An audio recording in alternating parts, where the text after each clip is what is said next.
Senior chamber international തൂക്കുപാലം ലേജിയന്റെ ആഭിമുഖ്യത്തിൽ മികച്ച അധ്യാപക അവാർഡ് നേടിയ Kombayar saint Thomas LP school headmaster Biju ജോർജിനെ ആദരിച്ചു. ചടങ്ങിൽ വിവിധ മേഖലകളിൽ ഉന്നത വിജയം നേടിയ ലീജിയൻ അംഗങ്ങളുടെ മക്കളെയും ആദരിച്ചു. രാമക്കൽമേട്ടിൽ നടന്ന ചടങ്ങിലാണ് ആദരവ് നടന്നത്. അധ്യാപക അവാർഡ് നേടിയ ബിജു ജോർജിനെ ആദരിച്ചുകൊണ്ടാണ് പരിപാടി ആരംഭിച്ചത്.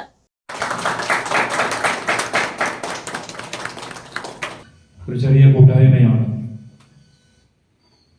ആ കൂട്ടായ്മയുടെ ആദരവ് വളരെ ഹൃദ്യമാണ്. റിട്ടയർമെന്റിന് ശേഷം സമൂഹ നന്മയെ കരുതി ഒത്തൊരുമിച്ച് മുന്നോട്ട് പോകാൻ നിങ്ങളെടുത്ത തീരുമാനം സാധാരണമാണ്. പുതിയൊരു കാലഘട്ടം നമുക്കറിയാം. തുടർന്ന് ഈ വർഷത്തെ CBSE കലോത്സവത്തിന് സമ്മാനം ലഭിച്ച ലീജിയൻ മെമ്പറുടെ കുട്ടികൾക്ക് ട്രോഫി നൽകിക്കൊണ്ട് ആദരിച്ചു.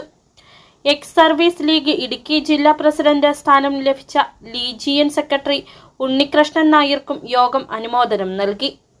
National vice president Ajimon Varghese, KP Venugopal, legion president KK Thomas, Najeeb CM, Shibu P Mathew, VG Sasi, Unnikrishnan Nair, PF Devasia തുടങ്ങിയവർ പ്രസംഗിച്ചു. സ്നേഹവിരുന്നോടുകൂടിയാണ് പരിപാടി അവസാനിച്ചത്. City vision, Nedumkandam.